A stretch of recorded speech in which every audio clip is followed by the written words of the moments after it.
कोल्हापुरात महालक्ष्मी मंदिराजवळ एका दिवसात काय खाऊ शकता हे मी सांगणार आहे एका मिनिटात।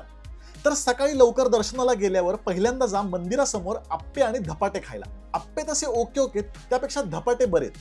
धपाट्यासोबत देतात काळ्या वाटाण्याची उसळ, दही आणि ठेचा। खरं तर चव फार आउटस्टँडिंग नाही, पण एकदम साधी आणि घरगुती आहे। त्यानंतरचा एकदम छुपा स्पॉट, गजू मामांचं पॅटिस, म्हणजे हॅरी पॉटरच्या छुप्या गल्लीत असल्यासारखा हा स्पॉट आहे। इथलं पॅटिस आणि जैन टोस्ट म्हणजे वरचा दर्जा। म्हणजे इतकं खुसखुशीत पॅटिस तुम्हाला जगात कुठेही मिळणार नाही।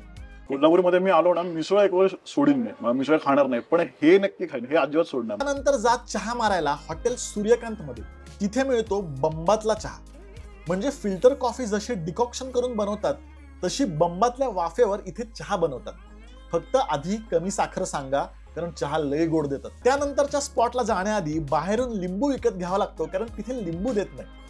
हा स्पॉट म्हणजे कोल्हापुरातलं एकदम जुनं न्यू इंडिया हॉटेल। इथला स्वॅगच वेगळा आहे, फुल टू व्हिंटेज वाइब्स आहेत इथे।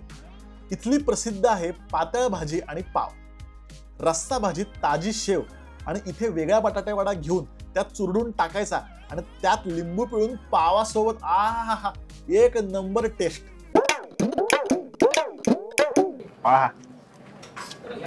कम्प्लीट लहानपणाची चव।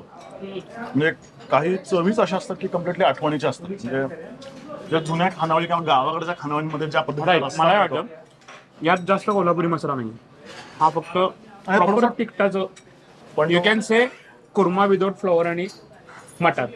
Correct correct correct. त्यानंतर काही पार्सल घ्यायचं असेल तर घ्या कोल्हापुरातला 132 वर्ष जुना संगीत चिवडा।